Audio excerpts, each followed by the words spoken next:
Pour ne manquer aucune vidéo, abonne-toi et active la petite cloche. Coucou les filles, j'espère que vous allez bien. On se retrouve pour un nouveau format de vidéo, j'espère sincèrement que celui-ci va vous plaire. On va aborder le sujet des arnaques ainsi que des stratagèmes utilisés par les magasins. Alors, j'ai fait un petit récapitulatif de ce que j'ai pu trouver donc sur internet, mais également de mes expériences personnelles en magasin. Et donc je les ai recensés et je vais maintenant te les partager. Tu en connaîtras sûrement pas mal, ou pas d'ailleurs, voilà. Mais je tenais vraiment à te partager ces petites astuces, ces petits conseils qui, je l'espère, te permettront d'éviter de te faire avoir dans les supermarchés. Alors, si tu me découvres en tombant sur cette vidéo, je suis Meriem, maman de 2 enfants à qui je fais l'école à la maison depuis maintenant 5 ans. Donc, maman solo, j'ai oublié de le préciser. Et eh bien, ma chaîne a pour but d'aborder le sujet de l'éducation, mais pas que. Il est vrai que les premières vidéos, d'ailleurs les vidéos qui sont sur ma chaîne jusqu'à maintenant, abordent principalement le sujet du budget, parce que j'estime que c'est quelque chose qui régit quand même un foyer, à un certain niveau en tout cas. On dit très souvent que l'argent ne fait pas le bonheur, on est d'accord, mais les soucis d'argent peuvent causer le malheur. Donc voilà en partie pourquoi est-ce que j'ai décidé d'aborder ce sujet sur ma chaîne. Donc tu peux trouver des vidéos astuces pour faire des économies. Quand je dis astuces pour faire des économies, c'est au travers de mon expérience à moi. Il faut savoir que j'ai commencé la gestion de budget avec cette méthode-là, en tout cas la méthode des enveloppes, depuis mi-janvier.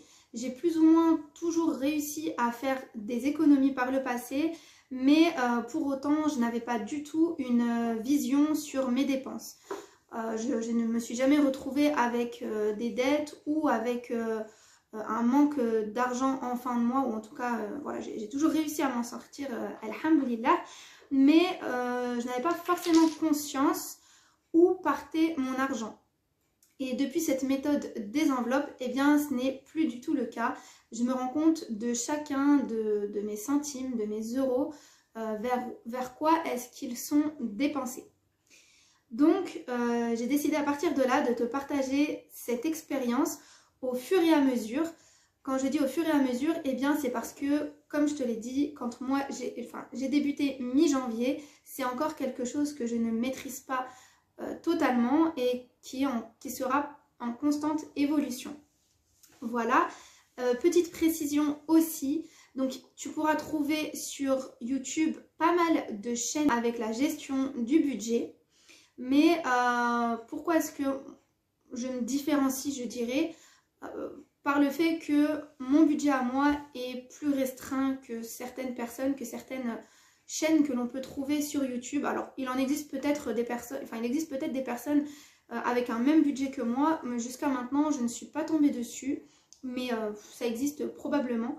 En tout cas, je tenais aussi à faire une petite mise au point, si on peut dire, c'est peut-être pas le terme adéquat, mais je sais qu'il y a ces derniers temps pas mal de crétage de chignons par rapport à comment dire, la thématique en fait de la gestion de budget avec la méthode des enveloppes, parce que plusieurs se lancent sur YouTube en fait avec cette thématique et certaines le vivent un petit peu comme de la concurrence.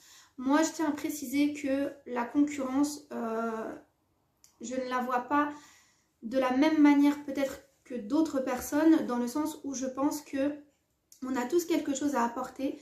On a toutes notre petit plus, nos différences et quelque chose qui sort, qu'on dégage de différent, et il est toujours bon à prendre de chacune des personnes. Personnellement, je suis abonnée à certaines chaînes qui abordent la thématique du budget. Je pioche un petit peu pour pouvoir moi gérer mon budget, je pioche un petit peu des méthodes de chacune. Donc voilà, je pars du principe qu'il n'y a pas de concurrence à proprement dit. Bien évidemment, on est d'accord que parfois il y a du total plagiat. Mais voilà, encore une fois, la concurrence, c'est... comment dire, moi, je ne le vois pas comme quelque chose de concurrents. Et puis YouTube est une plateforme très vaste. Et je pars du principe aussi que chacun a sa subsistance, chacun a son...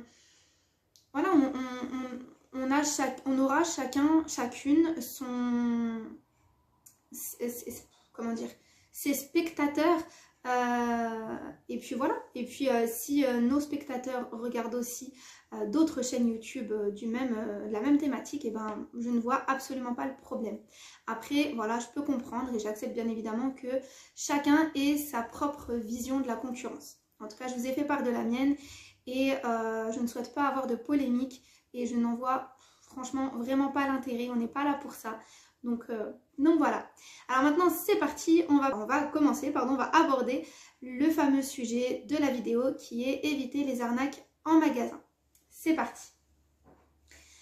Alors, parmi les choses qu'il faut regarder afin d'éviter de se faire avoir, eh bien c'est forcément les prix. Mais quel prix faut-il regarder réellement lorsqu'on est dans un magasin face à un rayon, face à un produit ? On retrouve généralement et normalement obligatoirement, puisque c'est quelque chose d'obligatoire, de régi par la loi, deux sortes de prix. Donc on a le prix du produit et on a le prix du produit au kilo. Donc le prix du produit au kilo est quelque chose qui est obligatoire, en tout cas en France. Les commerçants sont obligés de les afficher.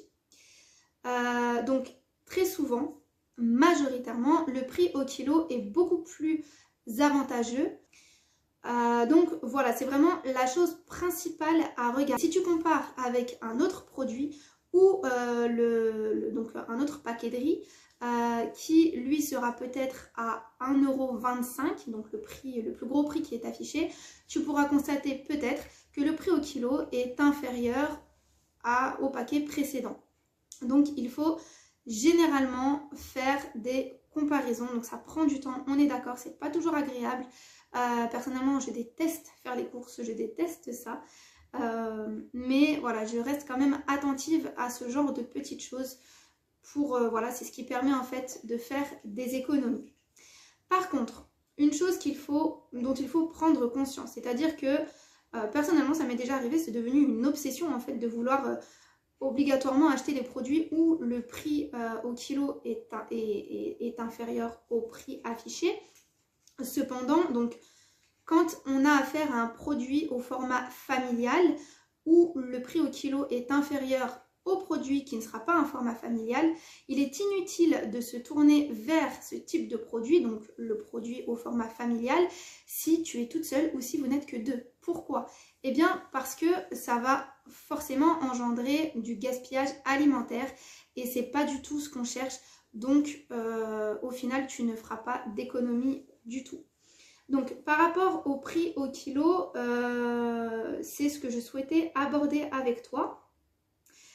Également rester vigilant par rapport au paquet de pâtes. Donc ce qu'il faut savoir, c'est que derrière une grande surface, derrière un hypermarché, derrière un supermarché, il y a beaucoup de réflexions des personnes qui se trouvent derrière. Le but est de toujours satisfaire au maximum le client, mais aussi de lui apporter de la facilité, de la praticité. Et tu peux maintenant, depuis quelques années, trouver différents formats d'aliments. On va partir sur un paquet de pâtes. Il y a quelques années en arrière, les pâtes et aussi le sucre, si je ne me trompe pas, étaient vendus à uniquement des proportions de 250, 500 grammes ou 1 kg. Maintenant, on peut trouver des formats de pâtes à 400 grammes. Alors, pourquoi est-ce que parfois on va avoir tendance à se tourner vers les 400 grammes ? Eh bien parce que c'est plus pratique. Des petits formats, ça peut être plus pratique pour plusieurs points, notamment le rangement dans les placards, mais également pour cuisiner. Si tu sais que en fonction du nombre de personnes qu'il y a chez toi, tu as pour habitude de cuisiner telle quantité, donc 400 grammes, tu vas avoir tendance à vouloir te tourner vers ce type de produit. Or, si tu fais la comparaison avec les produits de 500 grammes ou 1 kg, tu te rendras compte que le prix au kilo des paquets de 400 grammes sont généralement beaucoup plus élevés que les paquets de 500 grammes ou 1 kg. Donc Donc ce système est, comment dire, est pratiqué sur d'autres types de produits, notamment la lessive. Alors depuis quelques années aussi, on voit maintenant dans les rayons de lessive, des lessives en dosette. Le pourquoi du comment des lessives en dosette, la conception, la réalisation de ce type de produit, eh bien c'est encore une fois pour satisfaire le client en termes de praticité. Je pense aussi en termes d'ergonomie, parce que c'est vrai que c'est quand même beaucoup plus pratique d'avoir une petite boîte où il y a des dosettes à l'intérieur, ça se range plus facilement, ça se tient plus facilement. Ensuite dans les sacs de course, etc., ça prend moins de place qu'un bidon. Or, si tu compares le prix au litre de ce type de produit et le prix au litre d'un bidon, eh bien tu constateras que le prix des dosettes est beaucoup plus élevé parfois que le prix des bidons. Alors, je tenais à partager une petite astuce avec toi aussi, donc je te montrerai ça en vidéo. Je vais t'inclure une petite vidéo où je te montre comment est-ce que je fais. Donc tu peux aussi faire ça avec des petites dosettes de lessive, sauf que moi j'évite d'acheter ce format-là. J'achète principalement des bidons. Alors, je sais que ce n'est pas du tout la meilleure marque en termes d'éthique, en termes de... comment dire, en termes d'écologie, pardon, mais c'est vrai que l'odeur, pour moi, en termes de lessive, c'est quelque chose qui reste assez important. Et malgré que j'essaie d'avoir une démarche assez écologique sur certaines choses, voilà, je ne peux pas le faire, pour le moment en tout cas, je ne réussis pas à le faire sur toutes sortes de produits. Donc, je me tourne principalement vers la marque Ariel pour ce qui est de la lessive que j'achète en bidon. Donc cette lessive-là est quand même une lessive très très concentrée. Et ce que je fais depuis peu pour pouvoir faire des économies sur ma lessive, parce que c'est vrai que j'ai tendance à remplir un peu trop mes bouchons que je verse dans ma machine à laver, pensant bien évidemment naïvement que plus j'en mets, mieux ça nettoie. Voilà, c'est faux, hein, c'est une idée reçue. Donc ce que je fais, c'est que je prends une bouteille en plastique, d'eau d'1 litre, et je vais verser une petite quantité de lessive à l'intérieur de cette bouteille en plastique vide. Et donc je vais peut-être remplir, on va dire, les 3 premiers traits. Je ne sais pas si tu vois les traits dont je te parle en fait sur cette fameuse bouteille. Et je vais ensuite compenser avec une certaine quantité d'eau. Et crois-moi, l'odeur et le côté nettoyant est tout aussi efficace. Donc ça permet de faire une économie quand même assez considérable. Le bidon se termine forcément moins vite. Voilà pour ce qui est des prix au kilo. Maintenant, on va parler aussi d'un autre aspect dont il faut avoir conscience durant nos courses, c'est la composition des produits que l'on peut acheter. Alors, au niveau des jus de fruits, donc je sais très bien que les jus de fruits achetés en supermarché ne sont absolument pas bons pour la santé. Après, il existe différents types de jus de fruits. On a les nectars, on a les purs jus. Bien évidemment, si tu souhaites acheter un jus de fruits, autant se tourner vraiment vers du pur jus, malgré que le pur jus reste quand même quelque chose de pas sain du tout, pour plusieurs raisons. Déjà, c'est beaucoup de sucre. Ensuite, on sait très bien qu'un fruit, pour en obtenir ses bienfaits, il n'y a rien de mieux que de le consommer comme ça, à brut. Et troisièmement, le fait qu'un fruit ait été pressé, puis stocké dans des hangars depuis on ne sait combien de temps, et bien niveau nutritionnel, il n'y a vraiment plus rien. Donc, à part du sucre, on ne consomme rien de bon. Toujours est-il que c'est quelque chose qui fait toujours plaisir aux enfants, et même à nous en tant qu'adultes, un verre de jus de fruits bien frais, franchement, ça fait toujours du bien. Donc voilà. Par contre, là où il faut être vigilant lors de l'achat de ce type de produit, eh bien c'est à la composition. C'est-à-dire que eh bien, sur la bouteille, tu vas voir écrit par exemple jus de raisin. Et en tournant et en regardant les ingrédients, eh bien tu verras que ça n'est pas uniquement du jus de raisin, mais il y a d'autres fruits qui se trouvent à l'intérieur.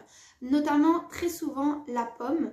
Eh bien pourquoi la pomme? Parce que c'est quelque chose qui est doux en goût, que tout le monde apprécie, ça casse le côté amer que certains autres fruits peuvent avoir.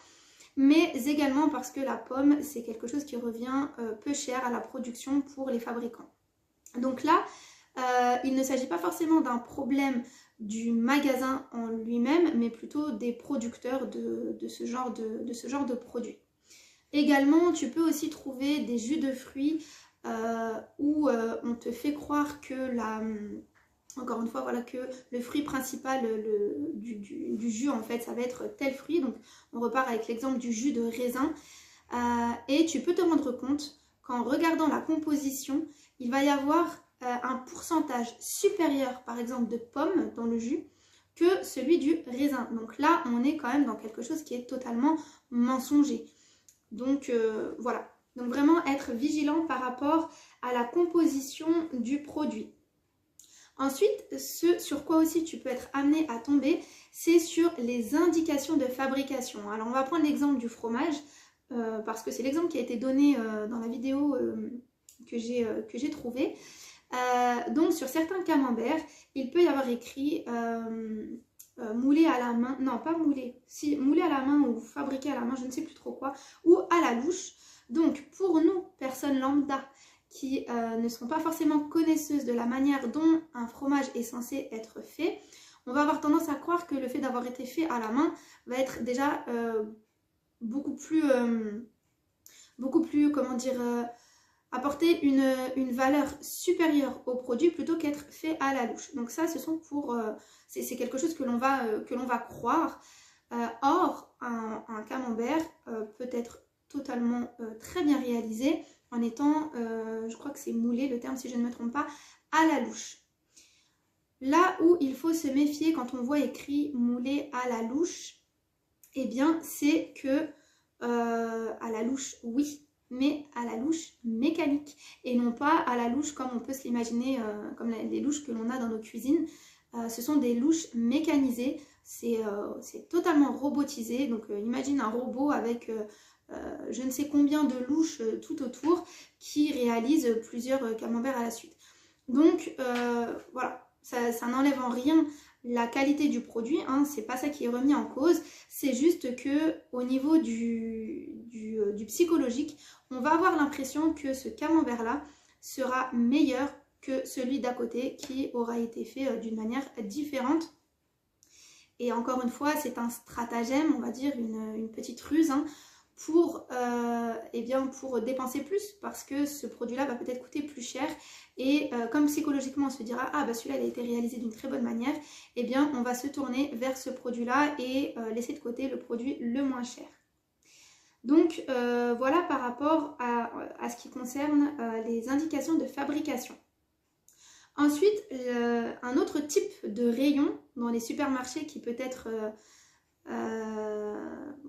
arnaqueur, on va dire, c'est les rayons féminins et les rayons masculins. Alors, les femmes et les hommes ont des produits qui leur sont, comment dire, identiques, entre guillemets. Donc, on va parler des rasoirs, par exemple. Les rasoirs féminins et les rasoirs masculins n'ont absolument pas le même prix. Alors, il se peut parfois que l'on trouve des paquets de rasoirs masculins moins chers que certains rasoirs féminins.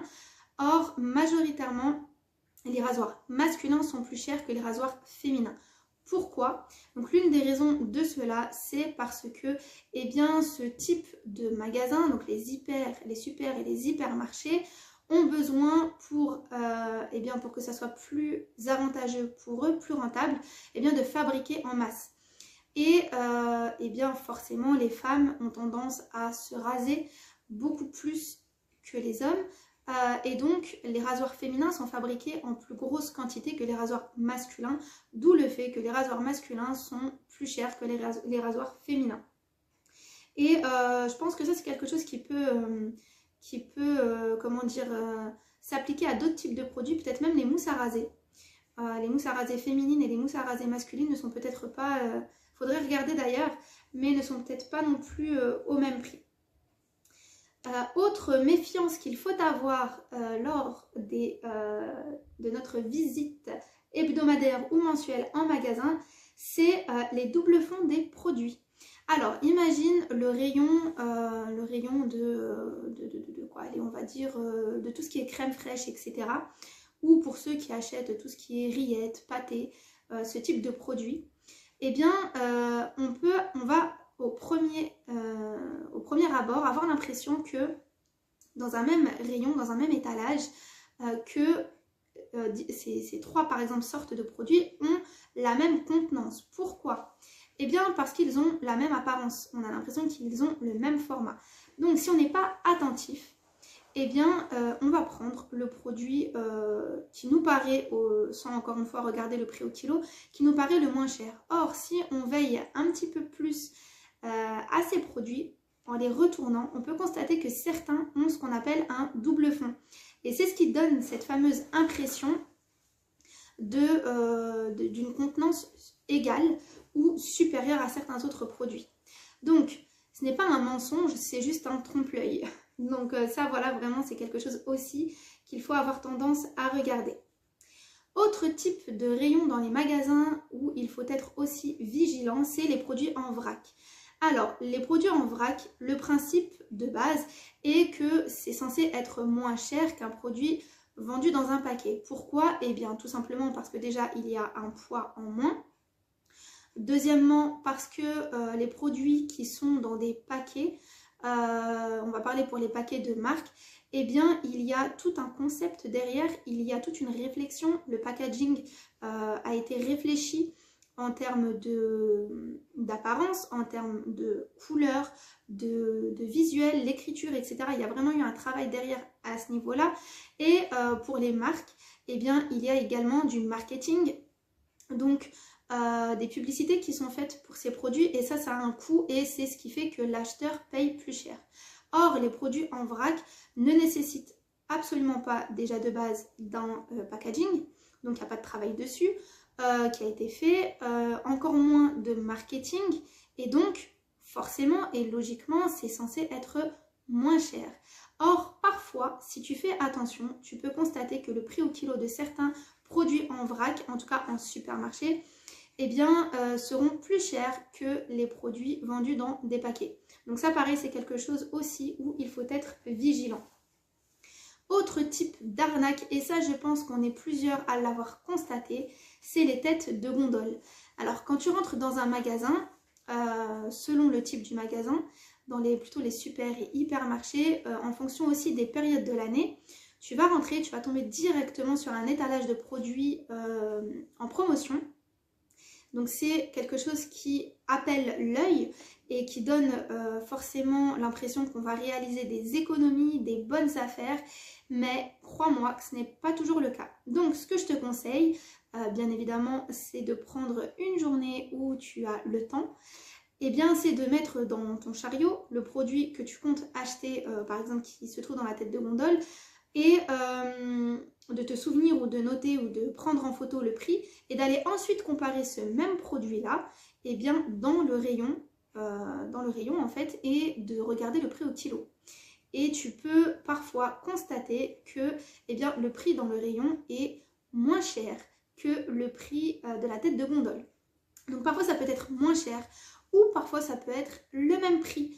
Donc si c'est le même prix, tu ne t'es pas fait arnaquer, c'est juste que tu as fait quelque chose d'impulsif et que tu peux éventuellement par la suite avoir tendance à reproduire et pour le coup croire que tu peux faire confiance en ce type de stratagème et tu n'auras plus en fait ce petit déclic d'aller voir dans les rayons.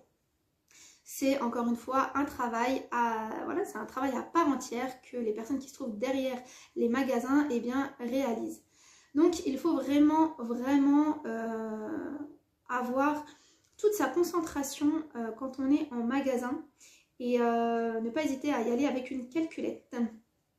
Donc ça c'était vraiment pour ce qui est des têtes de gondole. Je pense que c'est vraiment la chose la plus la plus flagrante, la chose sur laquelle on est tous susceptibles de se faire avoir, c'est voilà, ces fameuses têtes de gondole.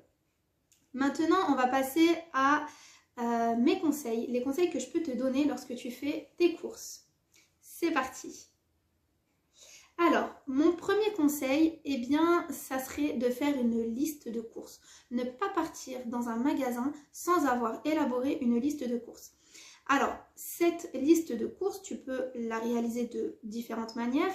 L'une des meilleures manières et qui est de plus en plus répandue, eh bien, c'est d'élaborer des repas en fonction de la semaine, donc des menus de la semaine. Alors, je vais te montrer une petite feuille que j'ai transportée avec moi et qui est dans un très mauvais état.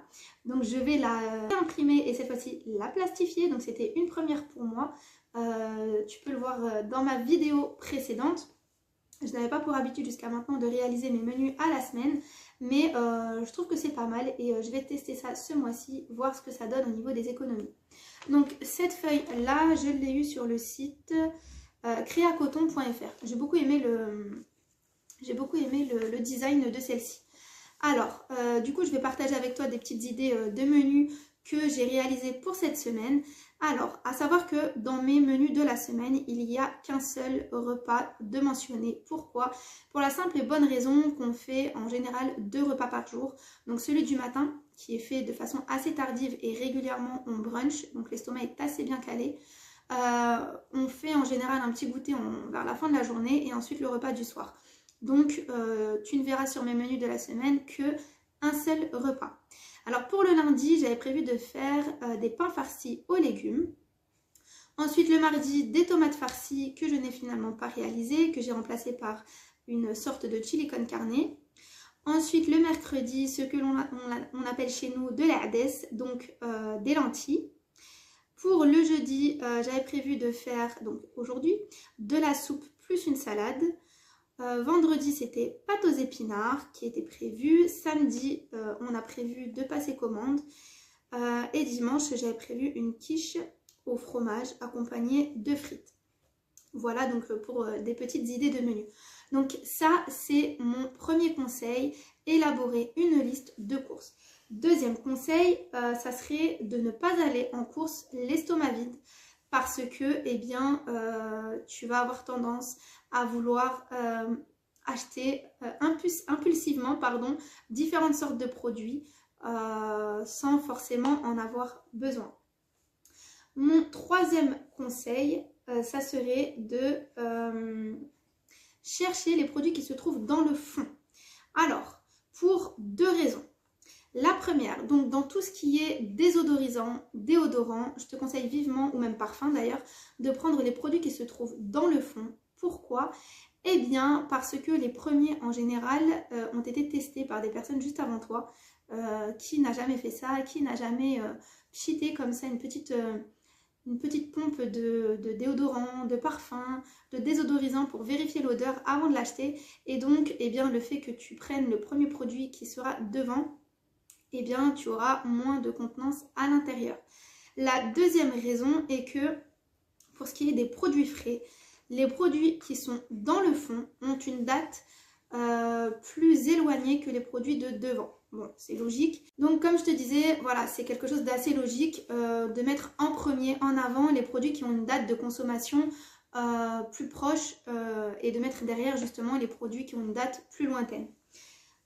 Ensuite, mon 5e conseil, si je ne me trompe pas, c'est de, voilà, comme je t'ai dit, regarder les dates et bien évidemment prendre les dates les plus éloignées.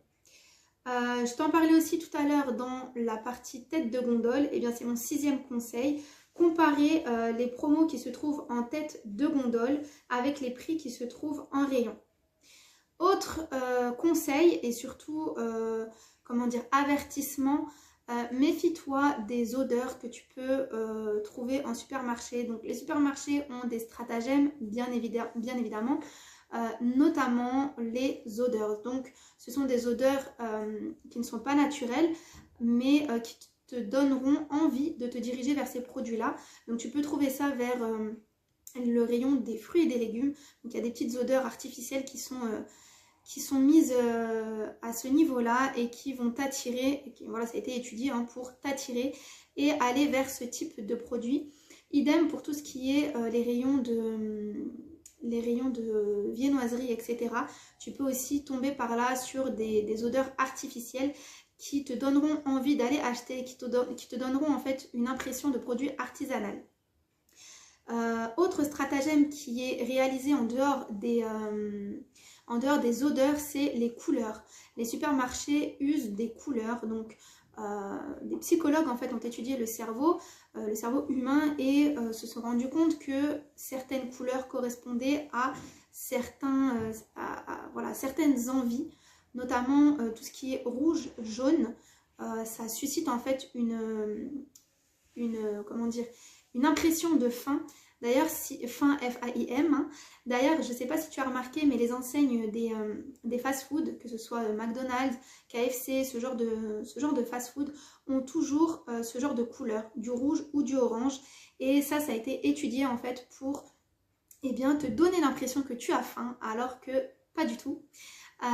Donc voilà, tout ce qui est couleur, odeur, c'est des choses qui sont créées, réalisées pour attirer le client. Et bien c'est tout pour cette vidéo, j'espère qu'elle t'aura été utile, que tu as appris des choses. N'hésite pas à la partager si tu penses que celle-ci peut être utile. Moi je te dis à très bientôt, n'hésite pas non plus à t'abonner, à liker, à partager, à enregistrer et à commenter pour me donner plus de motivation à te créer du contenu. Moi je te dis à très bientôt et d'ici là, prends grand soin de toi.